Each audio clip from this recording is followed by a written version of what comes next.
અમારી ચેનલમાં આપનું સ્વાગત છે। આજે આપણે ગણિત વિષયની અંદર રાશિઓની તુલના વિશે શીખીશું। તો ચાલો મિત્રો શરૂ કરીએ।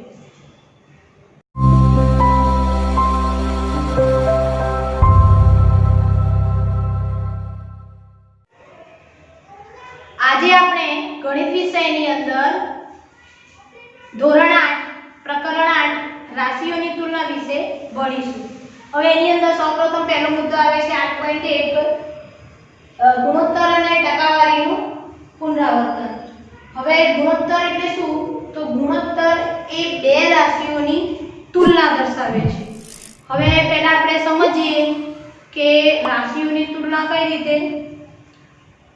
તો એક ટોપલી આપેલી છે, એ ટોપલીની અંદર 20 સફરજન છે અને 5 નારંગી છે। હવે એ બંનેની સરખામણી કરવી હોય તો કઈ રીતે કરી શકાય? ટોપલીની અંદર આપણને નારંગી આપેલી છે 5, સફરજન આપેલા છે 20, કુલ ફળ થશે 25, બરાબર। હવે આપણે અહીંયા નારંગી અને સફરજનની તુલના કરીએ તો નારંગી અને સફરજનની સંખ્યાનું ગુણોત્તર જોઈએ આપણે તો 5/20 મળશે, બરાબર। હવે આને આપણે છેદ ઉડાઈને જોઈએ 5 × 5 5 × 4 = 20, 5 નીકળી જશે 1/4 થશે, બરાબર। એને 1/4 એમ પણ કહી શકાય। હવે નારંગી અને સફરજનની સંખ્યાનું ગુણોત્તર છે તો બંને વચ્ચેની સરખામણી કરી તો નારંગી એ સફરજન કરતા 1/4 ભાગની છે, જો અપૂર્ણાંકની રીતે આપણે દર્શાવીએ તો, બરાબર। હવે આને બીજી રીતે દર્શાવવા માટે 1/4 એમ પણ લખી શકાય, બરાબર। આ બે ટકા છે એને આપણે આ સંખ્યાને આપણે વાંચીશું 1/4, આ રીતે આપણે એને વાંચીશું। હવે આપણે શું કરીશું? સફરજન અને નારંગીની સંખ્યાનું ગુણોત્તર જોઈશું।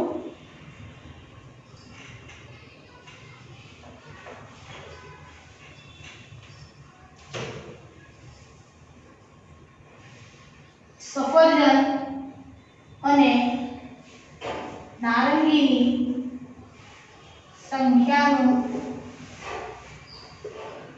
ગુણોત્તર જોઈશું।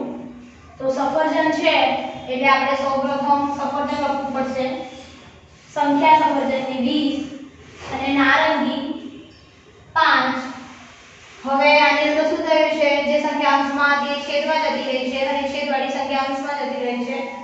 હવે અહીંયા થશે 5 × 4, નીચે થશે 5 × 5, 5 નીકળી જાય 4/1 એટલે કે 4 કહેવાય, બરાબર।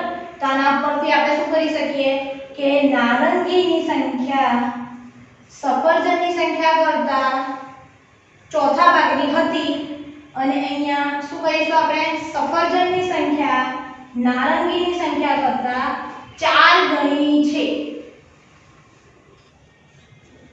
આ સરખામણી ટકાવારી દ્વારા પણ થઈ શકે છે, જોઈએ।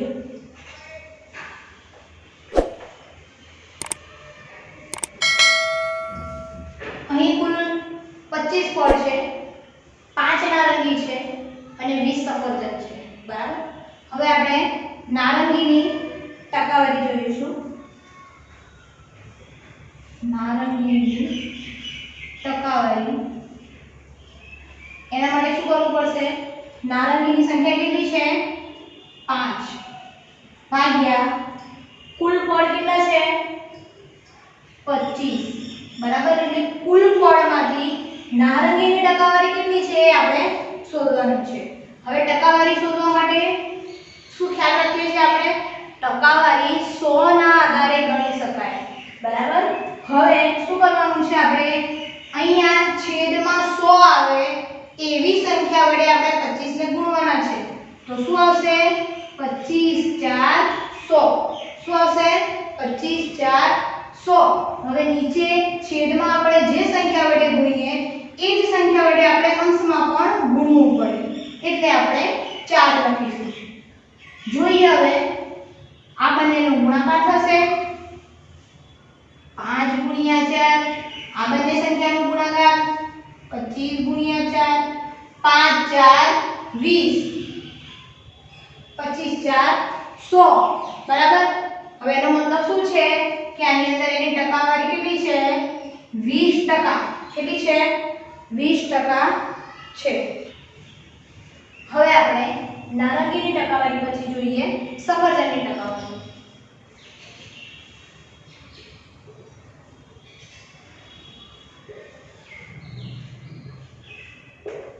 હવે અહીંયા સફરજનની ટકાવારીમાં શું કરવાનું છે સફરજન કેટલા છે 20 ભાગ્યા કુલ કેટલા ફળો છે 25 હવે અહીંયા નારંગીની અંદર આપણે કરીશું ને એ જ રીતે કરીશું નીચે છેદમાં 100 લાવવા માટે આપણે 4 વડે ગુણ્યા એ જ રીતે અહીંયા પણ થશે 100 લાવવા માટે આપણે છેદને 4 વડે ગુણીશું એટલે અંશમાં પણ 4 વડે ગુણવું પડે તો 20 4 શું થાય 80 25 4 100 બરાબર એટલે 100 માંથી 80 ભાગ સફરજન છે એટલે એને શું કહીશું આપણે 80% બરાબર એટલે નારંગીની સંખ્યા એટલે કે નારંગીની ટકાવારી આપણને 20% મળી સફરજનની ટકાવારી આપણને 80% મળી હવે આપણે જવાબ સાચો છે કે નહીં એ કઈ રીતે ચેક કરી શકાય તો આપણે શું ધ્યાનમાં રાખવાનું આપણે પહેલા જ વાત કરી હતી કે ટકાવારી શાના આધારે હોય તો 100 ના આધારે 100% આપણે એવું બોલીએ છીએ બરાબર તો 100% ના આધારે હોય હવે જુઓ અહીંયા નારંગીની ટકાવારી કેટલી છે 20% સફરજનની ટકાવારી કેટલી છે 80% તમે બંનેનો સરવાળો કરો 20 + 80 કેટલા થશે 100 થઈ ગયા 100 ટકાવારી એનો મતલબ છે આપણો દાખલો સાચો હવે આપણે ત્રિરાશિની રીતે જોઈશું હવે નારંગી કેટલી છે આપણી પાસે 5 સફરજન 20 અને કુલ ફળ કેટલા છે 25 એટલે કુલ ફળ 25 પૈકી 5 નારંગી છે એની ટકાવારી જોવાની છે એટલે કે નારંગીની સંખ્યા ટકાવારી પ્રમાણે તો આપણે લખીશું નારંગી કેટલી છે 5 કુલ ફળો કેટલા છે 25 ગુણ્યા 100 કરવાનું છે કેમ ગુણ્યા 100 કરવાનું છે કેમ કે ટકાવારીના આધારે આપણે ગણવાનું છે એટલા માટે બરાબર હવે અહીંયા શું કરીશું આપણે 25 100 છેદ ઉડાઈશું 25 4 100 25 4 100 શું બચ્યું ઉપર 5 ગુણ્યા 4 5 4 20 5 4 20 એટલે કે 20% તો નારંગીની સંખ્યા કેટલી થઈ 20% થઈ હવે એ જ રીતે આપણે સફરજનની સંખ્યા વિશે જોઈશું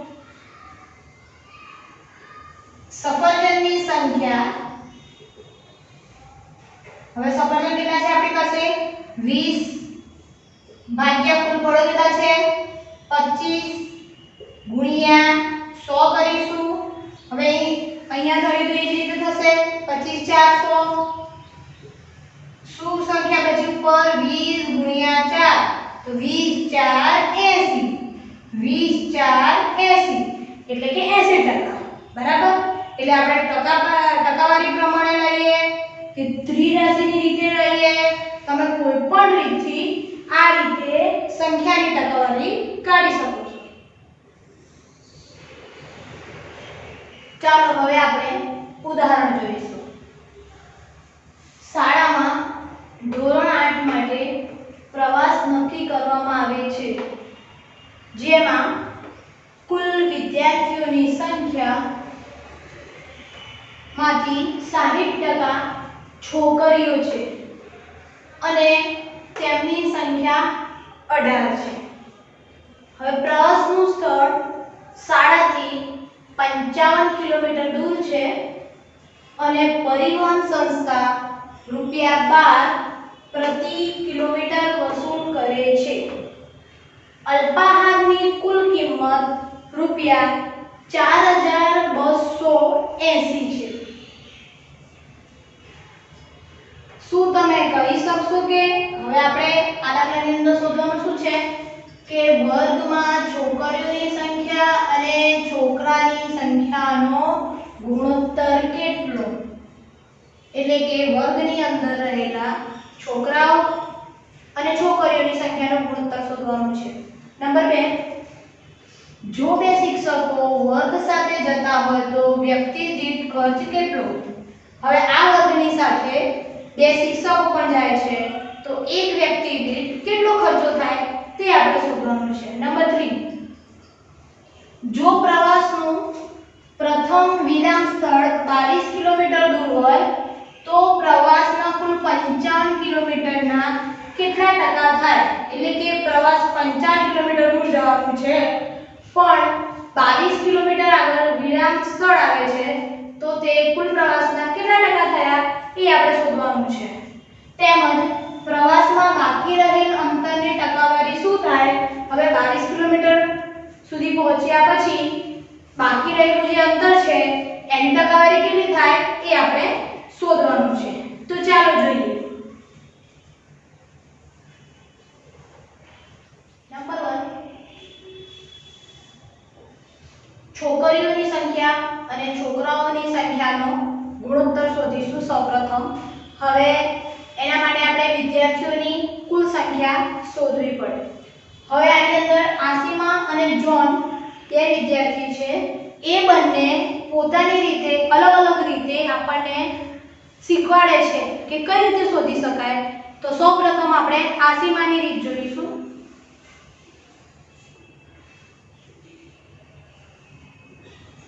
આસીમાની રીતથી હવે આસીમા શું કહે છે કે કુલ વર્ગના 60% છોકરીઓ છે અને તેમની સંખ્યા 18 છે.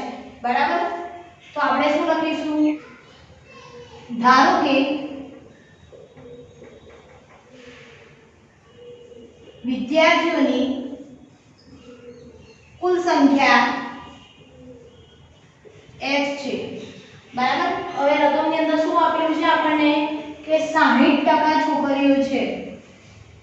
બરાબર.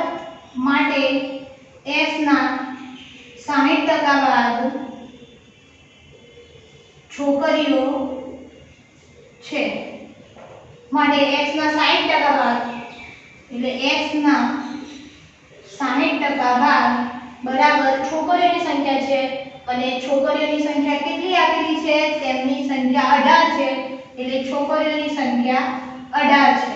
તો x ના 60% કરવા માટે શું કરવું પડે, આપણે ટકાવાર પ્રમાણમાં 100 લેવા પડે. એટલે કે x ગુણ્યા 60 ભાગ્યા 100 બરાબર 18. હવે આપણે શું કરીશું, x ને સૂત્ર કરતા બનાવીએ એટલે કે આપણે x શોધવાનું છે. x બરાબર 18 જ્યાં છે ત્યાં જ રહેવા દેવાના બરાબરની પેલી બાજુ. હવે 60 અહીંયા અંશમાં છે, જો એને તમે બરાબરની પેલી બાજુ લઈ જાઓ તો ક્યાં જશે, છેદમાં જશે. બરાબર. જે સંખ્યા અંશમાં હોય બરાબરની પેલી બાજુ જાય તો છેદમાં જાય અને 100 ક્યાં છે, છેદમાં છે તો બરાબરની પેલી બાજુ જશે તો અંશમાં જશે. બરાબર. એટલે શું થયું આપણું સ્ટેપ, x બરાબર 18 ગુણ્યા 100 ભાગ્યા 60. હવે આગળ જોઈએ, 0 0 નીકળી જાય. હવે 6 ના ઘડિયામાં 18 6 3 18 બરાબર. શું બચ્યું ઉપર, 3 ગુણ્યા 10. હવે એનો ગુણાકાર કરી લઈએ આપણે, 3 10 30. શું થશે, 3 10 30. તો x તો શું છે, વિદ્યાર્થીઓની કુલ સંખ્યા x જે આપણે ધારેલી હતી એ સંખ્યા આપણને મળી ગઈ. એટલે કુલ વિદ્યાર્થીઓ કેટલા છે, 30 છે. હવે શું કરીએ આપણે, ફરીથી એને રિપીટ કરી લઈએ. આસીમાની રીત જોઈએ તો એની અંદર આપણને ધોરણ 8 માં જે છોકરાઓ અને છોકરીઓની સંખ્યા આપેલી છે એની અંદરથી માત્ર આપણને છોકરીઓની સંખ્યા આપેલી છે. બરાબર, જુઓ અહીંયા 60% છોકરીઓ છે અને તેમની સંખ્યા 18 છે. તો આસીમાની રીતથી આપણે શું કરવું પડે? પહેલા તો કુલ વિદ્યાર્થીઓની સંખ્યા શોધવી પડે. ધારો કે વિદ્યાર્થીઓની કુલ સંખ્યા x છે, તો x ના 60% ભાગ છોકરીઓ છે, એટલે x ના 60% બરાબર છોકરીઓની સંખ્યા કેટલી છે? 18 છે. બરાબર, હવે x ના 60% તો શું કરવું પડે? છેદમાં 100 લેવા પડે, એટલે x ગુણ્યા 60 ભાગ્યા 100 બરાબર 18. હવે શું કરવાનું છે? આપણે x ને સૂત્ર કરતા બનાવવાનું છે. તો 60 એને બરાબરની પેલી બાજુ લઈ લઈએ. આ અંશમાં છે, બરાબરની પેલી બાજુ જાય તો છેદમાં જાય, એટલે આપણે ભાગાકારને નીચે મૂકીશું 60 અને 100 છેદમાં છે એ બરાબરની પેલી બાજુ જાય તો અંશમાં થાય. તો આપણું સ્ટેપ શું બનશે? x બરાબર 18 ગુણ્યા 100 ભાગ્યા 60, 0 0 નીકળી જાય. હવે શું રહ્યું? 6 ના ઘડિયામાં 18 એટલે 6 તરી 18. શું બન્યું ઉપર? 3 ગુણ્યા 10 એટલે 3 10 કે 30. x બરાબર 30. એટલે x શું છે? x એ વિદ્યાર્થીઓની કુલ સંખ્યા છે. અહીંયા લખીશું આપણે x બરાબર 30, જે વિદ્યાર્થીઓની કુલ સંખ્યા દર્શાવે છે. હવે આપણે જોડની રીત જોઈશું. હવે જોડની જે રીત આપી છે એ ત્રિરાશીની રીત છે. આ રીતમાં શું કરવાનું છે કે ત્રિરાશીની રીતની અંદર 100 માંથી 60 છોકરીઓ છે, 60% છોકરીઓ છે, એટલે કે જોઈએ આપણે 60% છોકરીઓ એનો મતલબ છે 100 માંથી 60 છોકરીઓ છે. બરાબર, તો કુલ કેટલા વિદ્યાર્થીઓ હશે કે જેમાંથી એક છોકરી હશે? તેના માટે શું કરવું પડે? આપણે 100 ભાગ્યા 60 ગુણ્યા, હવે છોકરીઓની સંખ્યા તો આપણને આપેલી છે, કેટલી આપેલી છે? 18 ગુણ્યા 18. આની અંદર શું કરીશું આપણે? 0 0 નીકળી જાય. 6 ના ઘડિયામાં 18 એટલે 6 તરી 18. શું રહ્યું ઉપર? 10 ગુણ્યા 3 એટલે 10 3 30. ફરીથી રિપીટ કરી લઈએ. હવે આ રીત પછી ઓપ્શનલ છે અથવા આ બંનેમાંથી તમે કોઈ પણ એક રીત વાપરી શકો પરીક્ષા દરમિયાન. હવે જોડની રીત છે અને ત્રિરાશીની રીત આપી છે. તો રકમમાં આપણને આપેલી છે કે 60% છોકરીઓ છે, તો 60% છોકરીઓનો મતલબ છે કે 100 માંથી 60 છોકરીઓ હોય તો કુલ કેટલા વિદ્યાર્થીઓ માટે આટલી છોકરીઓ છે? બરાબર, એટલે કે 18 છોકરીઓ છે. તેના માટે 100 ભાગ્યા 60 ગુણ્યા 18 કરીશું. હવે 0 0 નીકળી જાય. 6 ના ઘડિયામાં 18 એટલે 6 તરી 18 ને 10 ગુણ્યા 3 એટલે કે 30 થશે. તો 30 શું મળ્યું આપણને? કુલ વિદ્યાર્થીઓની સંખ્યા. બરાબર, 30 શું મળ્યું? કુલ વિદ્યાર્થીઓની સંખ્યા. હવે પરીક્ષા દરમિયાન તમે આ રીતનો પણ ઉપયોગ કરી શકો અથવા તો તમને આ રીત ઈઝી લાગતી હોય તો તમે એ રીત પણ વાપરી શકો. હવે 30 કુલ વિદ્યાર્થીઓની સંખ્યા છે, એની અંદરથી 18 છોકરીઓ છે. તો હવે જોઈશું આપણે છોકરાઓની સંખ્યા બરાબર 30 ઓછા 18 કેટલા રહેશે? 12 રહેશે. એટલે કે 30 વિદ્યાર્થીઓ છે, એમાંથી 18 છોકરીઓ જે આપણે રકમમાં આપેલી છે અને 30 માંથી 18 બાદ કરતા એટલે કે કુલ વિદ્યાર્થીઓમાંથી આપણે 18 છોકરીઓ બાદ કરીએ તે છોકરાઓની સંખ્યા આપણને 12 મળશે. હવે ગણતરી પરથી આપણને શું ખ્યાલ આવ્યો કે કુલ વિદ્યાર્થીઓની સંખ્યા આપણને મળી 30. છોકરીઓની સંખ્યા પહેલેથી આપણને રકમમાં આપેલી છે 18. છોકરીઓની સંખ્યા બરાબર 18 અને આગળના દાખલા પરથી ગણતરી પરથી આપણે શું શોધ્યું? છોકરાઓની સંખ્યા. તો છોકરાઓની સંખ્યા હતી 12. હવે આપણે શોધવાનું શું છે કે છોકરીઓની સંખ્યા અને છોકરાની સંખ્યાનો ગુણોત્તર. તો આપણે લખીશું છોકરીઓની સંખ્યા ભાગ્યા છોકરાઓની સંખ્યા. છોકરીઓની સંખ્યા કેટલી મળી છે આપણને 18 જે આવેલી જ છે છોકરાઓની સંખ્યા કેટલી છે 12 બરાબર હવે આપણે 18 અને 12 ના અવયવ પાડીશું સૌપ્રથમ લઈએ આપણે 18 18 ના અવયવ પાડીશું આપણે 2 9 18 બરાબર હજુ 9 ના પણ અવયવ પાડી શકીએ આપણે તો લખીશું 2 ના 2 ગુણ્યા 3 ગુણ્યા 3 તો શું થશે 2 3 6 6 3 18 હવે આ અવયવ આપણે અહીંયા લખવાના છે 2 ગુણ્યા 3 ગુણ્યા 3 ભાગ્યા હવે નીચે છેદમાં કેટલા છે 12 તો જે રીતે આપણે 18 ના અવયવ પાડ્યા એ રીતે આપણે 12 ના અવયવ પાડી લઈએ 12 ના અવયવ પાડીએ 12 કયા ક્રિયામાં આવે છે 2 6 12 હવે 2 ના 2 મૂકીશું 6 ના ફરીથી અવયવ પાડીએ 2 3 6 તો શું થશે 2 ગુણ્યા 2 ગુણ્યા 3 2 2 4 4 તરી 12 2 ગુણ્યા 2 ગુણ્યા 3 બરાબર હવે શું કરવાનું છે આપણે ઉપર નીચે જે સંખ્યા સરખી હોય એને છેદ ઉડી જશે 2 2 નીકળી જશે 3 3 નીકળી જશે તો આપણો જવાબ શું છે 3/2 અથવા તો 3/2 એમ પણ કહી શકાય અથવા એને આપણે 3/2 એમ પણ લખી શકાય તો 3/2 શું છે એ છોકરીઓની સંખ્યા અને છોકરાઓની સંખ્યાનો ગુણોત્તર છે હવે શું કરીએ આપણે ફરીથી રિપીટ કરી લઈએ કુલ વિદ્યાર્થીઓની સંખ્યા આપણે 30 આગળ ગણતરી પરથી આપણે શોધી શક્યા છોકરીઓની સંખ્યા તો આપણને આપેલી છે 18 છોકરાઓની સંખ્યા આપણે 30 માંથી બાદબાકી કરીને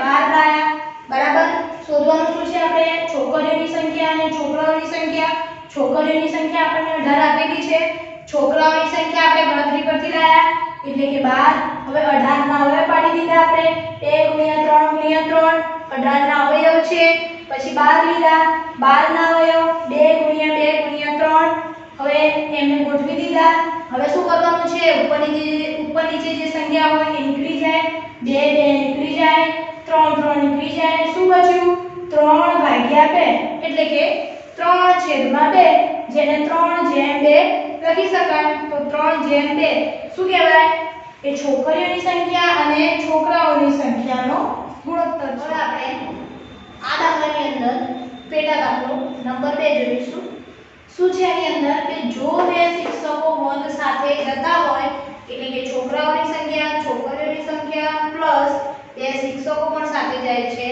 એ બધા સાથે જતા હોય તો વ્યક્તિ દીઠ ખર્ચ કેટલો થાય તે આપણે શોધવાનું છે બરાબર તો પહેલા આપણે શોધીશું પરિવહનનો ખર્ચ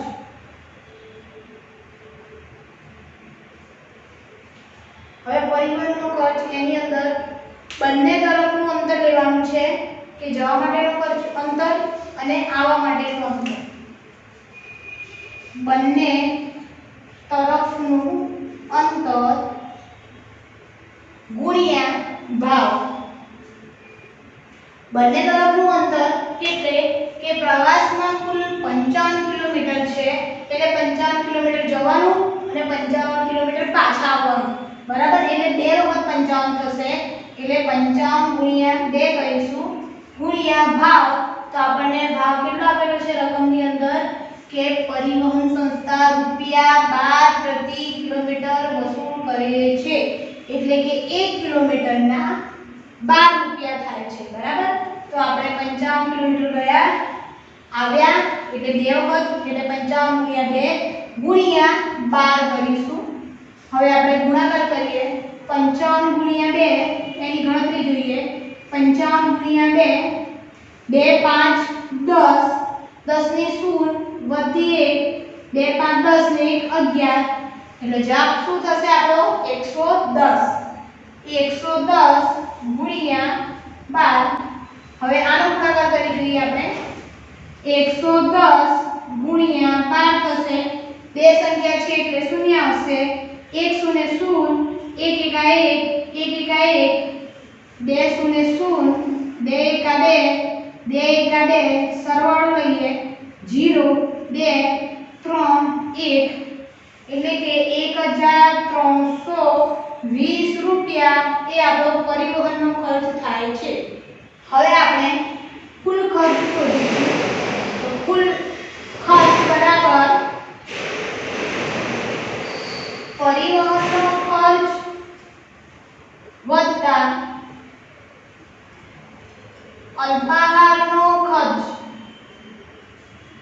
પરિવહનનો ખર્ચ કેટલો શોધ્યો આપણે 1320 રૂપિયા વત્તા અલ્પાહારનો ખર્ચ। તો અલ્પાહારનો ખર્ચ આપણને રકમમાં આપેલું છે।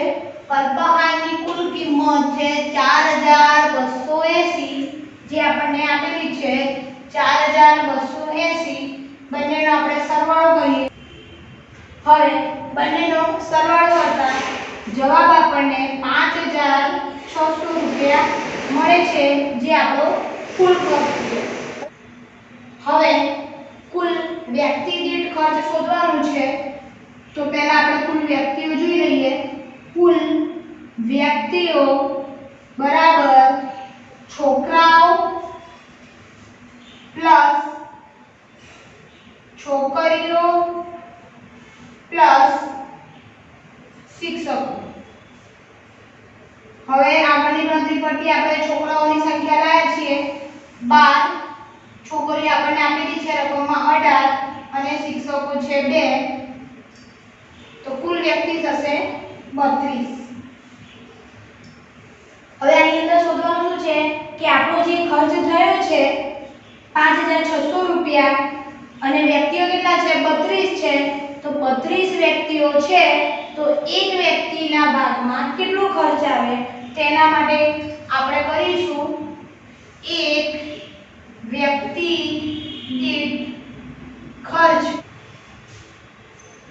5600 ભાગ્યા કુલ વ્યક્તિની સંખ્યા એટલે કે 32 કરીશું।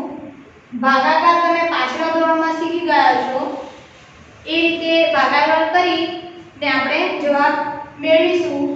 ભાગાકાર કરતા જવાબ 175 આવે છે।